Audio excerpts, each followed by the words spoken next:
여러분, 사람들이 무엇을 볼 때에 똑같은 눈으로 보지 않죠.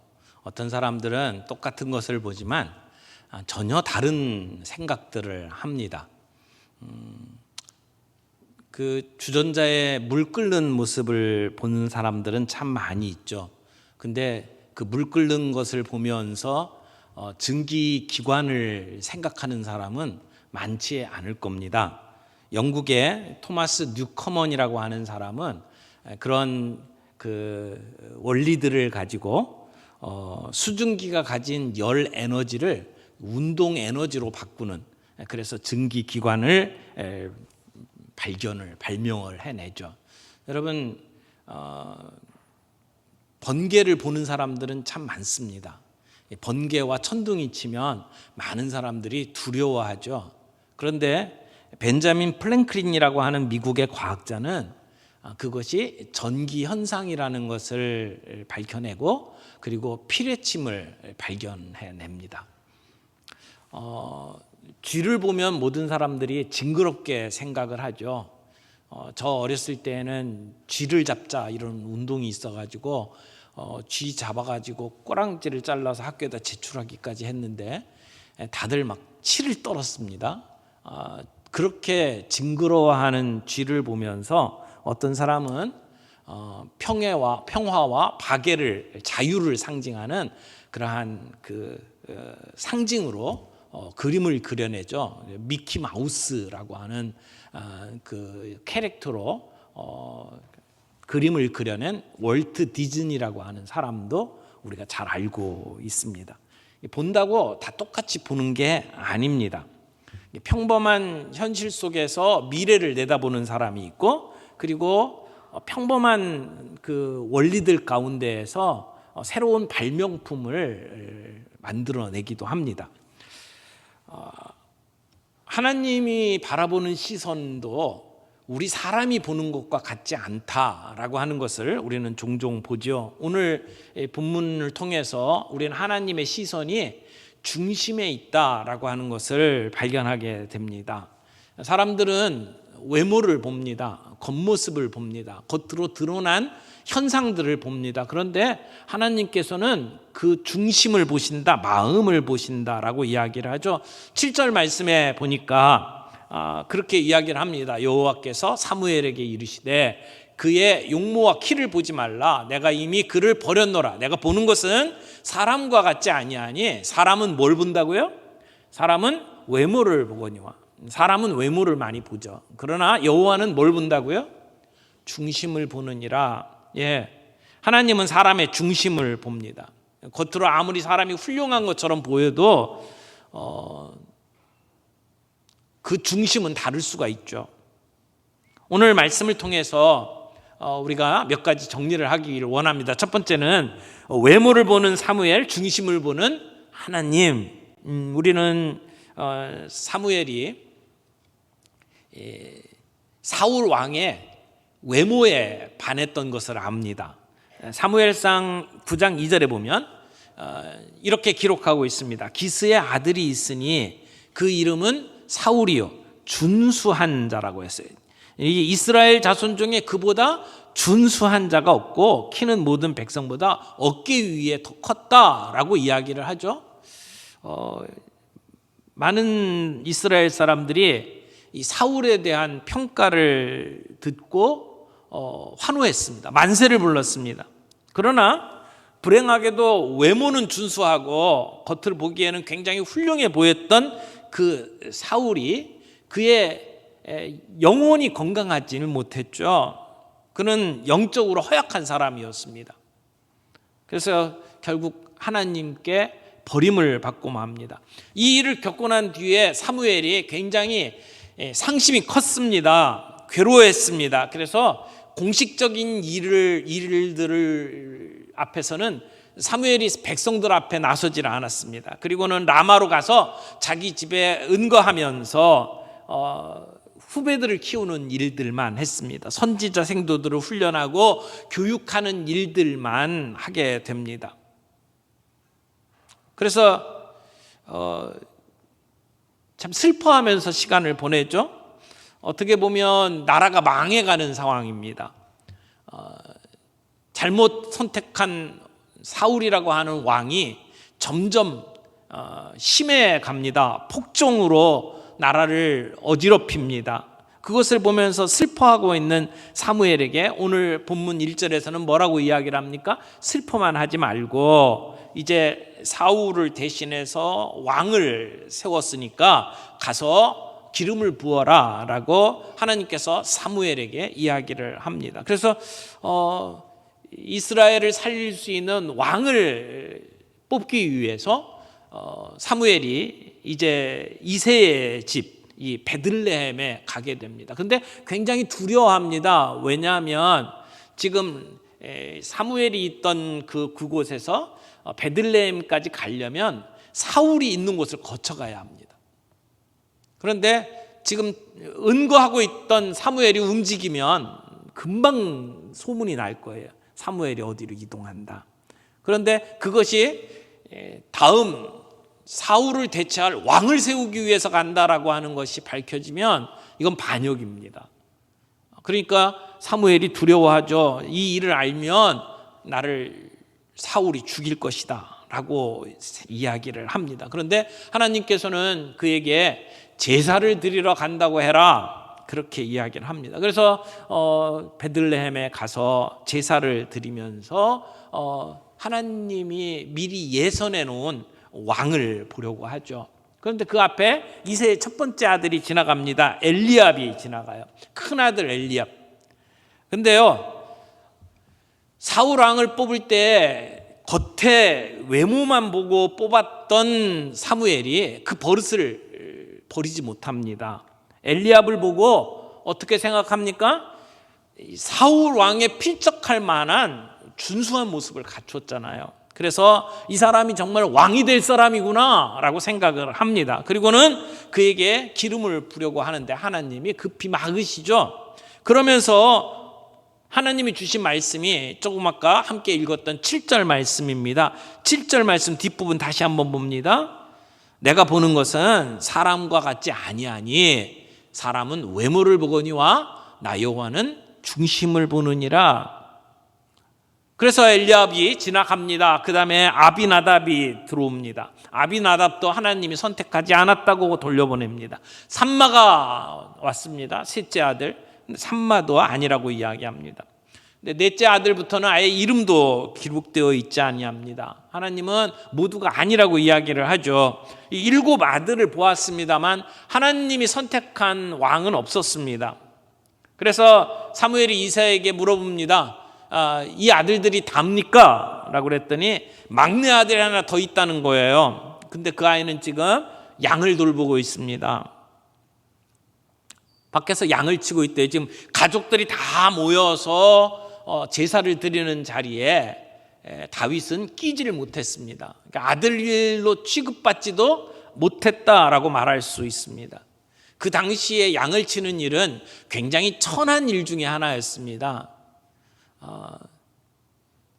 그 일을 맡겨놓고 가족들 모두가 함께 제사를 드리는데 다윗을 부르질 않았어요.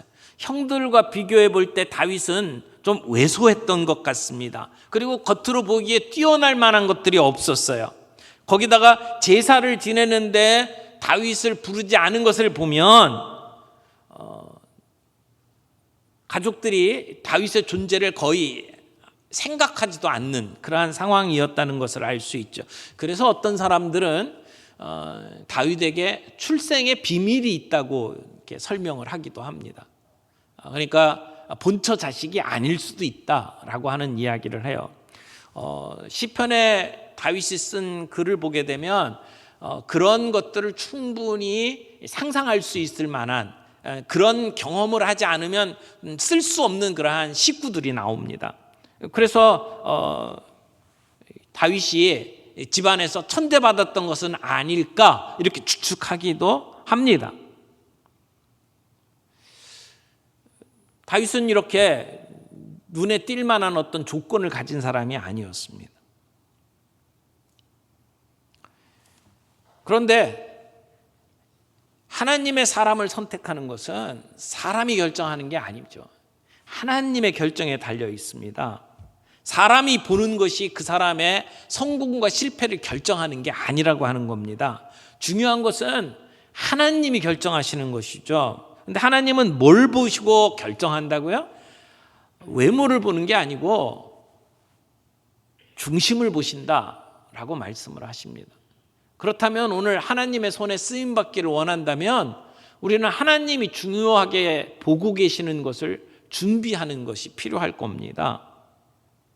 지금 사무엘 앞에 지나갔던 첫째 아들 이 엘리압은, 그리고 그의 형들을 보면 잘생겼어요. 체격도 좋아요.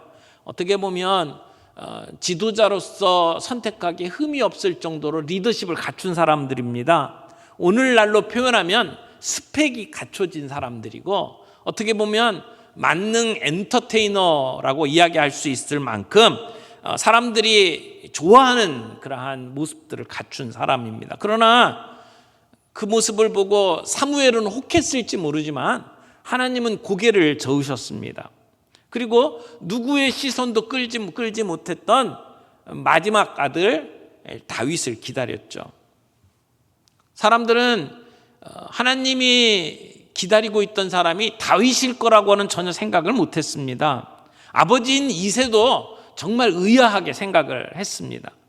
오늘 다윗을 설명하는 모습을 보세요. 얼굴이 붉고 아름다웠다라고 표현을 하고는 있지만, 그러나 이게 남자아이에게 쓰는 표현이 아니에요. 남자라면 앞에서 이야기한 것처럼 준수하고 체격도 있고 싸움에 능한 모습들을 보이는 것이 이게 남자의 모습 아닙니까? 다윗에게는 얼굴이 붉고 아름답다고 표현을 했단 말이에요. 게다가 그 당시의 사람들에게는 이 이름을 붙이는데 하나의 전통이 있었습니다. 자식을 낳고 그 아이를 축복하는 마음으로 이름을 지어줄 때에 대부분은 우리 조상들 가운데 훌륭한 분의 이름을 따서 이름을 줬어요. 근데 다윗이라고 하는 이름은 여기 사무엘상에 나올 때까지 그 이전에 한 번도 나온 이름이 아니에요. 한 번도 그 똑같은 이름을 가진 사람이 없었어요. 근데 다윗의 뜻이 무엇인가를 살펴보니까 어여쁘다라고 하는 뜻이에요. beloved. 그 얘기는 다윗이라고 하는 이름이 이름으로 불린 게 아니라 그저 막둥이, 어이구, 이 귀염둥이 이런 표현으로 어렸을 때 그냥 부르다가 그게 이름이 된 게 아닐까라고 생각할 수 있는 그런 이름이라고 하는 것이죠. 자, 집안에서 별 볼 일 없는 사람, 그리고 자식들이 다 모이는 자리에 혼자 떨어져서 양을 돌보는 일을 하고 있는 다윗, 그런 모습들을 보면 그는 분명히 집안에서 왕따 같은 존재였다라고 말할 수 있을 겁니다. 게다가 보면 이 자식들 가운데 나이 차이가 굉장히 많습니다. 다윗은 자기의 큰 누나의 아들, 그러니까 조카들하고 친했어요. 나이가 비슷했어요. 그러니까 큰 누나가 자식을 낳을 때 이새가 자식을 낳은 거죠. 그러니까 굉장히 차이가 많은 겁니다. 수루야의 아들들, 그래서 군대 장관이었던 요압, 그리고 참모총장이었던 아비새, 이런 사람들과 친하게 지냈습니다. 근데 다윗이 자라나는 모습들을 성경에서 쭉 살펴보면 굉장히 낭만적인 삶을 살았던 것 같아요. 수금을 뜯었어요. 그리고 시를 썼죠. 그리고 양들을 지키겠다고 돌팔매질을 하는 것은 기가 막혔어요. 그러니까 어떻게 보면 무엇인가 마음을 먹으면 그 일에 집중했고 그런 어떤 재능들을 가지고 있었던 사람이다라고 말할 수 있습니다. 그러나 가족들에게는 인정받지 못했던 사람이죠. 하나님께서는 그런 외모를 보는 게 아니라 우리의 중심, 속 알맹이, 마음을 중요하게 보신다고 성경은 이야기를 합니다. 여러분, 우리가 하나님께 쓰임받기를 원한다면 하나님이 중요하게 여기시는 일들에 우리의 관심을 두어야 할 겁니다. 사람들의 시선을 의식하면서 살아가는 것이 아니라 하나님의 시선을 의식하면서 살아가는 것이 필요하죠. 사람들은 우리 아이들이 자라나는 모습을 보면서 성적이나 외모를 중요하게 여기고, 그리고 사람들이 인정하는 스펙을 중요하게 생각을 하죠. 그러나 하나님은 우리의 마음을 보십니다. 그의 마음 속에 있는 믿음과 열정과 순수함을 보시는 분입니다. 비록 사람들이 보기에는 별 볼 일 없고 초라하게 보일지 몰라도 그 마음이 하나님이 보시기에 합당하게 준비되는 사람을 하나님께서 들어 쓰신다는 것을 오늘 우리는 기억할 필요가 있습니다. 어떻게 보면 이 자리에 있는 저와 여러분 모두가 막내와 같은 모습, 막내와 같은 존재가 아닐까 생각을 합니다. 내가 나 자신을 생각을 할 때에 그렇게 잘난 게 없고 세상 사람들하고 비교해 볼 때에 뭐 이렇게 내놓을 수 있는 것들이 없다 할지라도 하나님이 보시는 관점에서 우리의 마음을 준비해 간다면 우리는 언제든지 하나님의 손에 쓰임받는 존재가 될 거라고 믿습니다. 오늘 우리의 자녀들이 자라나는 과정 속에 사람들이 이야기하는 스펙에 올인하는 아이들이 아니라 하나님이 보시는 중심을 준비하는 아이들로 키웠으면 좋겠습니다.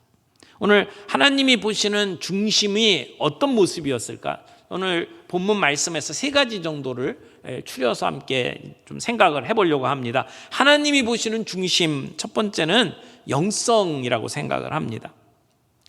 다윗은 베들레헴 인생학교에서 평범한 일상 속에서 하나님을 만났고 하나님을 의식하면서 살았어요. 그는 하나님을 만군의 하나님이라고 여겼습니다. 나의 목자라고 여겼습니다. 하나님은 나의 피난처라고 생각했어요. 하나님은 내 인생의 반석이라고 고백했습니다. 그의 여건은, 상황은 그렇게 좋은 게 아니었어요. 불만투성이일 수 있는 상황이었습니다. 그러나 그는 그 상황 속에서 하나님을 의지하는 삶을 살았다는 말이에요. 형제들에게, 아버지에게 인정받지 못하는 삶을 살았음에도 불구하고, 그러나 그 어려웠던 힘든 환경을 하나님을 의지하며 사는 삶으로 다윗은 만들었다는 겁니다. 그곳에서 불평하거나 그것에서 찌들려 살지 않았습니다. 도리어 그런 힘들고 어려운 환경을 신앙훈련의 기회로 삼고 살았습니다. 경건 생활의 호기로 삼았어요. 여러분, 우리 주변의 모든 여건들을 하나님을 만나며 하나님과 교제할 수 있는 환경으로 만들 수 있다면 그는 분명히 영적으로 하나님을 의지하며 살아가는 중심이 하나님께 가 있는 사람이 될 거라고 믿습니다. 하나님의 마음에 들기를 원하는가? 그렇다면 우리는 하나님과의 관계를 바로 세워야 할 겁니다. 그게 신앙생활의 핵심이라고 말할 수 있겠죠. 남들이 보는 모습들을 갖추어 나가는 것이 아니라 하나님이 나를 보실 때 어떤 모습일까를 생각을 하면서 준비하는 삶. 다윗은 일상생활 속에서 늘 하나님을 의식하면서 살아갔어요. 그것을 알 수 있는 대표적인 시편이 시편 8편 1절이라고 생각을 합니다. 시편 8편 1절에 다윗은 이렇게 고백합니다. 여호와 우리 주여, 주의 이름이 온 땅에 어찌 그리 아름다운지요. 주의 영광이 하늘을 덮었나이다 라고 노래를 합니다. 주여, 온 땅이 어찌 그리 아름다운지요. 다윗은 야외에서 양을 치면서 살아가잖아요. 그 들녘을 바라보면서, 온 세상을 바라보면서 하나님의 영광을 본 거예요. 주의 온 땅이 얼마나 그렇게 아름다운지 모르겠습니다 라고 고백할 수 있었던 것은 그의 삶 속에 하나님을 의식했기 때문에 가능한 거였습니다.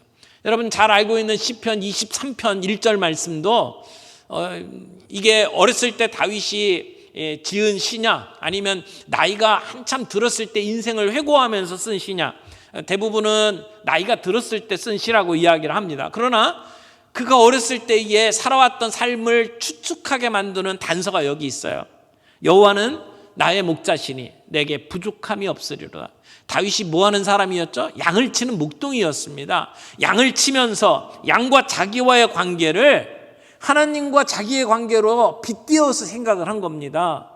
여호와는 나의 목자시니 내게 부족함이 없으리로다. 그분이 나를 푸른 초장으로 인도하신다. 쉴만한 물가로 나를 인도하신다. 내가 양떼들을 이끌고 그렇게 했던 것처럼 하나님은 나를 그렇게 인도하신다고 생각을 했던 것이죠. 그 대자연의 웅장함 속에서, 그리고 양떼를 이끄는 그 속에서 하나님을 생각하면서 지냈던 다윗의 모습, 이것은 하나님과의 관계가 깊을 때에만 가능한 모습이 아닐까요? 하나님은 보이지 않는 분이 아니에요. 내 일상생활 속에서 늘 나와 함께 하시는 하나님으로 다윗은 보고 있었고 그렇게 느끼고 있었단 말이에요. 남들이 체크하기 때문에 하는 것이 아니라, 사람들이 나를 평가하기 때문에 뭔가를 하는 것이 아니라, 하나님 앞에서 하나님을 의식하며 살아갔던 삶이 다윗의 삶이다 라고 말할 수 있는 겁니다.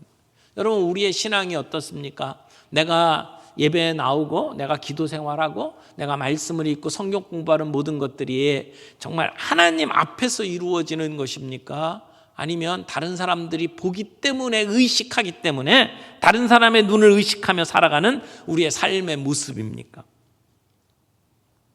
오늘 우리의 일상생활 속에서 나를 지켜보시는 하나님을 의식하며 살아가는, 마치 우리 주변에 CCTV가 있어서 늘 CCTV를 의식하면서 우리의 몸가짐을 조심하는 것처럼 내 삶의 일거수일투족 하나님이 나와 함께 하시고 나를 지켜보시기 때문에 하나님 앞에서 신전의식을 가지고 살아가는 삶, 이것이 다윗의 영성이었다라고 말할 수 있습니다. 다윗이 전쟁에 나가서 골리앗을 만나잖아요. 근데 그 전쟁을 보면서 다윗은 무엇으로 생각합니까? 이것은 하나님께 속한 전쟁이다. 나의 싸움이 아니라 하나님의 전쟁이다라고 생각을 한 것이었습니다. 그게 사건을 바라보는 다윗의 눈이었어요. 그게 신앙이고 그게 영성입니다.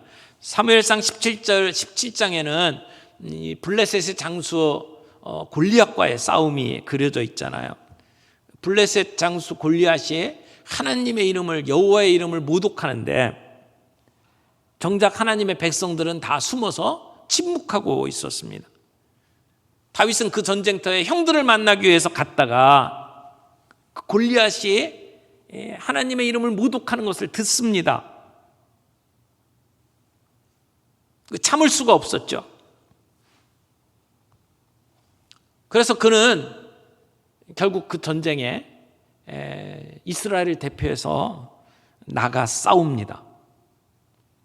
그때 다윗이 뭐라고 이야기했습니까? 사무엘상 17장 45절에 보면 다윗이 블레셋 사람에게 이렇게 이야기합니다. 너는 칼과 창과 단창으로 내게 나오거니와 나는 만군의 여호와의 이름, 곧 내가 모욕하는 이스라엘 군대의 하나님의 이름으로 내게 나아가노라 라고 이야기를 하죠.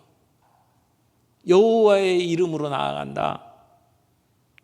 다윗은 그 싸움에서 하나님의 이름을 기억했습니다. 하나님의 이름 여호와, 하나님이 함께 하시면 그 전쟁은 망할 전쟁이 아니라는 것을 분명히 믿고 있었습니다. 이건 이길 수밖에 없는 전쟁이라고 생각을 했어요. 여러분, 객관적으로는 지금 사람들이 부들부들 떨고 있어야 될 상황인데 다윗은 왜 담대하게 그 자리에 나갔습니까? 하나님을 보았기 때문에. 내 앞에 놓여져 있는 골리앗의 등치를 본 게 아니라 하나님을 보았기 때문에. 그래서 오늘 여호와께서 너를 내 손에 맡기신다, 넘기신다, 그렇게 믿음을 가지고 다윗이 골리앗과 싸우러 나아가자는 거예요. 여러분, 그렇게 해서 어떻게 됐어요? 말이 안 되는 싸움을 하는 것을 보면서 우리는 그렇게 얘기하죠. 다윗과 골리앗의 싸움이다. 골리앗이 겉으로 보기에, 스펙으로 볼 때는 다윗은 게임이 안 되는 사람이었습니다. 근데 골리앗이 이렇게 거대한 장수라고 성경에서 기록하는 이유가 뭔지 아십니까? 사람들로 하여금 골리앗을 설명하면서 겁먹게 만들기 위해서 그렇게 기록한 것이 아니라 다윗을 돋보이게 하기 위해서 그렇게 기록한 것이 아닙니까? 골리앗을 이기는데 다윗이 어떤 조건을 가지고 나갔는지를 설명을 하는 겁니다. 오늘 우리의 자녀들이 세상 앞에 서게 될 때 마치 골리앗과 같은 세상과 마주합니다. 그러나 하나님을 의지하면서 나아가는 다윗과 같은 마음만 있다면 우리 아이는 이 세상 속에서 직장, 결혼 이런 거대한 골리앗과의 싸움에서 저는 승리할 수 있을 것이라고 믿습니다.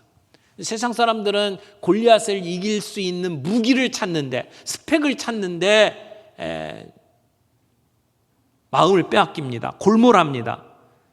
그래서 성능 좋은 어떤 그러한 무기만 있으면 이길 것이라고 생각을 합니다. 그러나 오늘 다윗이 골리앗과 싸워 이길 수 있는 것은 칼과 창이 아닙니다. 어떤 무기를 들고 갔느냐가 아닙니다. 하나님과 한 편이 되었느냐가 중요한 거죠. 하나님이 내 편이 되셨다라는 것을 믿음으로 고백하면서 나아갈 때에 그에게 주어진 그 손에 들려있는 작은 물맷돌로도 골리앗을 싸워 이길 수 있었던 것 아닙니까? 오늘 우리의 눈에 세상의 골리앗이 커 보이지 않습니까? 만군의 하나님 여호와는 그것보다 더 강한 분이십니다. 다윗 골리앗에 비하면 정말 작은 아이에 불과합니다. 그러나 골리앗과 크신 하나님이 함께 하시니까 골리앗이 무너집니다. 그의 손에 들려있는 작은 그 믿음의 도구 하나라도 골리앗을 쓰러뜨릴 수가 있었습니다. 전쟁은 무기로 하는 게 아닙니다. 여호와의 이름을 걸고 하는 겁니다. 하나님의 능력이 다윗에게 임할 때 그 전쟁에서 이길 수 있습니다. 자기 힘으로 이긴 게 아닙니다. 자기의 능력으로 이긴 게 아니죠. 하나님의 능력으로 이긴 거잖아요. 다윗의 중심에는 하나님만 믿고 맡기는 영성이 있었습니다. 오늘 우리 믿음의 자녀들에게도 이런 영성으로 무장될 수 있기를 바랍니다. 두 번째, 다윗의 중심에 있었던 게 뭘까 생각을 해보니까 겸손한 인격이었다고 생각을 합니다. 다윗이 사무엘의 기름을 받잖아요. 그래서 그 의미가 뭔지 다윗은 분명히 알고 있었을 거예요. 내가 기름 부음을 받았다라고 하는 사실 때문에 다윗은 우쭐댈 수 있었습니다. 그러나 다윗의 그 뒤에 사건들을 보세요. 다윗이 그것을 보고 우쭐대지 않았습니다. 아버지가 시키니까 형들에게 줄 음식들을 싸가지고 전쟁터로 가죠. 그때까지도 다윗은 양을 치고 있었습니다. 기름 부음 받았는데도 불구하고 다윗의 삶은 변한 게 없어요. 일상생활 속에 양치는 일이었습니다. 여러분 사무엘상 17장 15절 보세요. 다윗은 사울에게로 왕래하며 베들레헴에서 그의 아버지의 양을 칠 때에 다윗이 사울에게 왕래했대요. 언제? 골리앗을 쓰러뜨리고 그 뒤에 그의 삶을 보세요. 그는 늘 사울과 왕래했죠. 그 전에 사울이 그 혼란한 마음 때문에 악신에게 마음을 빼앗기고 그래서 그의 마음이 혼란한 그러한 상황 속에서 신하들이 수금을 잘 타는 소년을 소개해 주죠. 다윗을 소개해 주죠. 그래서 사울왕 앞에서 수금을 뜯어서 노래를 하면 그의 마음이 진정이 되고 악귀가 쫓겨나가는 그러한 역사를 경험합니다. 치유의 역사를 경험하죠. 그런 상황 속에서도 다윗은 그 뒤에는 바로 자기 일터로 갑니다. 양을 치는 일을 했다는 겁니다. 사울에게로 왕래하면서도 그는 그의 아버지의 양을 쳤어요. 다윗은 양을 쳤고 그리고 형들은 계속해서 다윗을 우습게 여기고 그런 상황들 속에 늘 있었어요. 그럼에도 불구하고 다윗은 꾸준히 자기에게 주어진 환경 속에서 자기의 일들을 감당했던 사람이라는 것이죠. 그것을 보면 다윗은 겸손했던 사람이다라고 말할 수 있습니다. 기름 부음을 받았으면 뭔가 벌어질 것 같은데 전혀 어떤 일이 벌어지지 않는 상황 속에서도 그는 평범한 일상생활 속에서도 하나님의 일하심을 바라보면서 그에게 주어진 삶을 살아갔다는 겁니다. 그는 우쭐대지 않았습니다. 많은 사람들이 자기를 바라보면서 다윗이 죽인 사람은 만만이고 사울이 죽인 사람 천천이다 이런 노래를 불렀을 때에도 거기에 부안해동하지 아니하고 자기에게 기회가 주어졌을 때도 자기 손으로 사울을 죽이지 않았습니다. 그 모습을 보면 다윗은 겸손한 사람이었다라고 말할 수 있을 겁니다. 다윗의 중심에는 이런 인격이 있었습니다. 세 번째로 다윗에게서는 어떤 모습을 발견할 수 있을까요? 그에게 주신 은사를 잘 개발하고 관리하는 모습이 있었다 이렇게 말할 수 있을 것 같아요.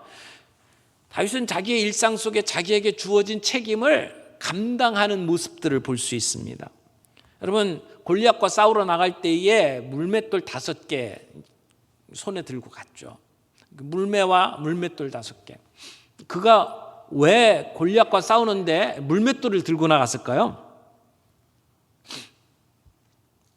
물맷돌에 그렇게 무슨 골리앗과 싸워서 이기는 큰 능력이 있어서 그랬을까요?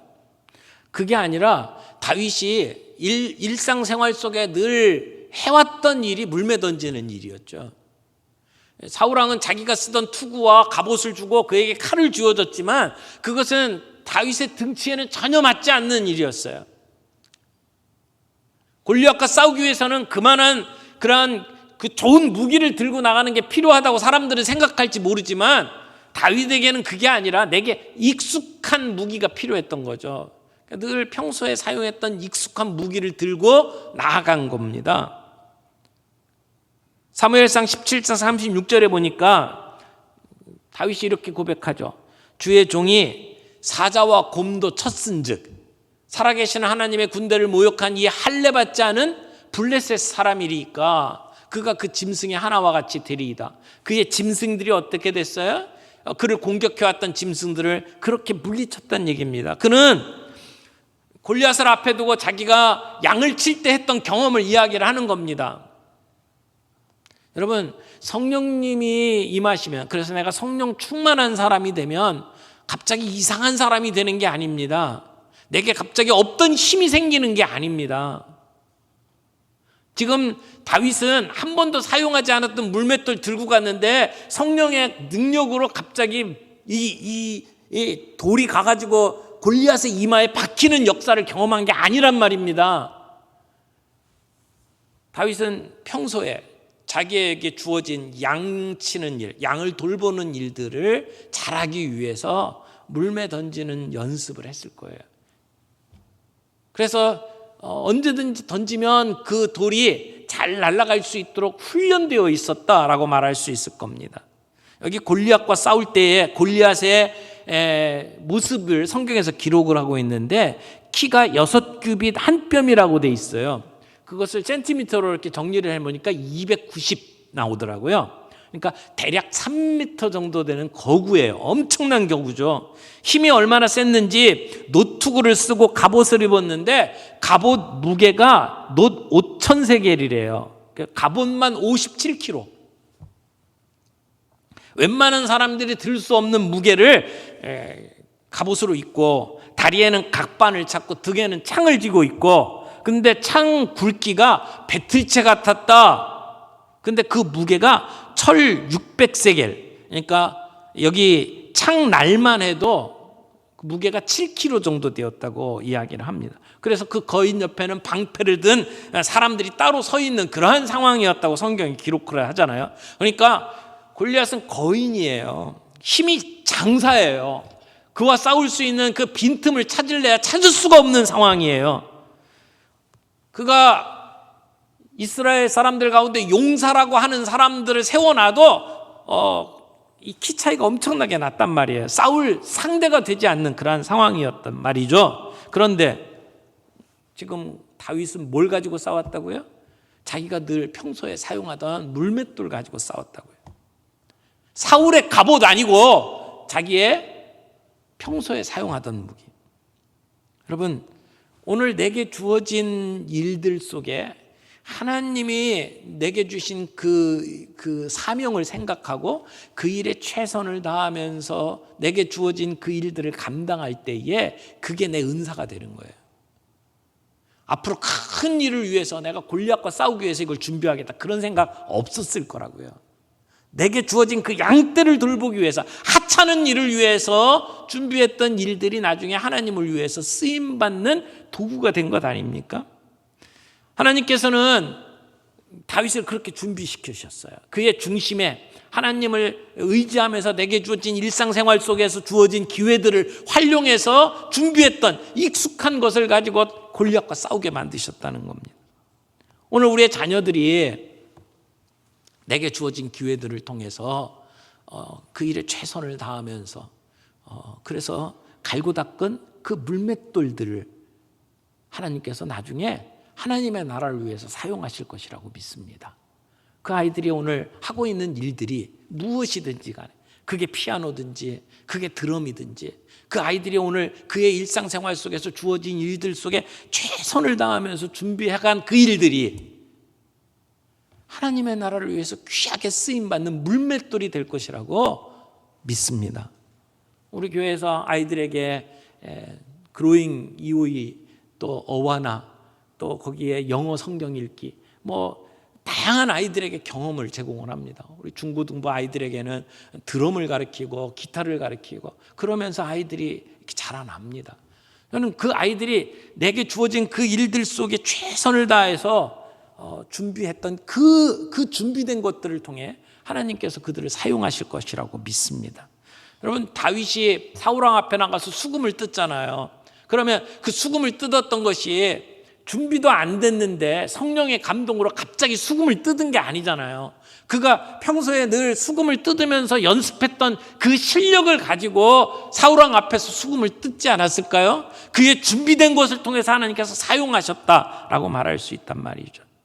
믿음을 가지고 오늘 우리에게 주어진 순간에 그 수금을 뜯을 수 있는 마음, 이게 다윗의 중심이라고 말할 수 있을 겁니다.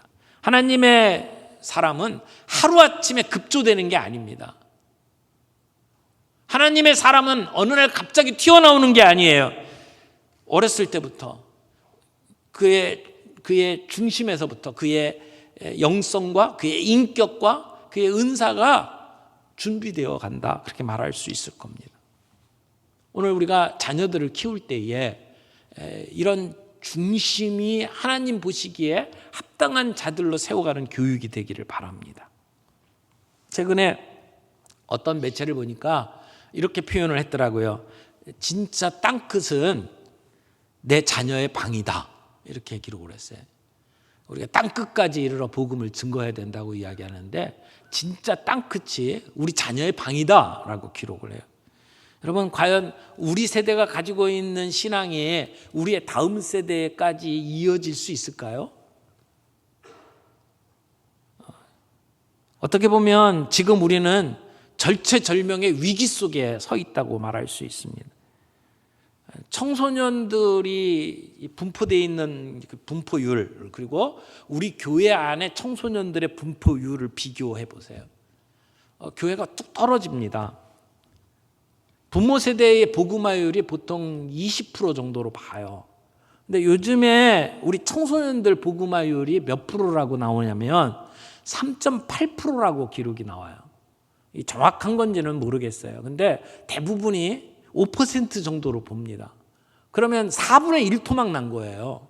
우리 성인 세대가 갖고 있는 복음화율에 비하면 우리 아이들은 이제는 미전도 종족에 해당하는 세대가 되었단 말이에요. 그래서 우리가 아이들을 키울 때에 아이들에게, 야, 이번 주 기말고사 너 중요한 거 알지? 기도는 엄마가 할 테니까 너는 시험 공부해. 그렇게 해서 아이들에게 예배도 못 나오게 만들고 시험 공부하는 게 중요하다고 가르쳐 놓으면, 그러면 신앙은 여차하면 제껴도 되는 거구나. 애들은 그때부터 엄마에게 배우고 자란단 말이에요. 우리 아이들이 신앙을 이렇게 지켜나갈 수 있도록 교육하는 일들에 우리가 얼마만큼 신경을 쓰고 준비를 하는지, 그냥 교회에다가 아이들 데려다 주는 그냥 그 배달부 노릇을 하는 부모가 아니라 우리의 가정 속에서 일상생활 속에서 아이들과 신앙적인 대화를 하고 그들에게 영적인 그 다음 세대를 제자 삼는 사역을 하는 부모로 설 때에 우리의 자녀들은 우리의 신앙을 유산으로 이어받을 수 있을 거라고 생각을 합니다. 오늘 어린이 주일을 맞이하면서 우리 아이들이 하나님이 보시는 그 중심을 준비하는 그러한 아이들이 되기를 바랍니다. 그 마음의 중심에 하나님만 의지하는 영성, 그리고 겸손한 인격, 그리고 내게 주어진 그 환경 속에서 잘 준비된 익숙한 것들로 하나님께 쓰임받는 그러한 은사들을 준비하는 아이들, 그렇게 해서 다윗과 같이 하나님의 손에 쓰임받는 귀한 우리의 자녀들이 될 수 있기를 바랍니다. 그 일을 위해서 우리가 수직적 제자 훈련, 우리의 다음 세대의 말씀을 가지고 그 아이들을 제대로 키워나가는 그러한 믿음의 가정들이 오늘 모두가 될 수 있기를 바랍니다.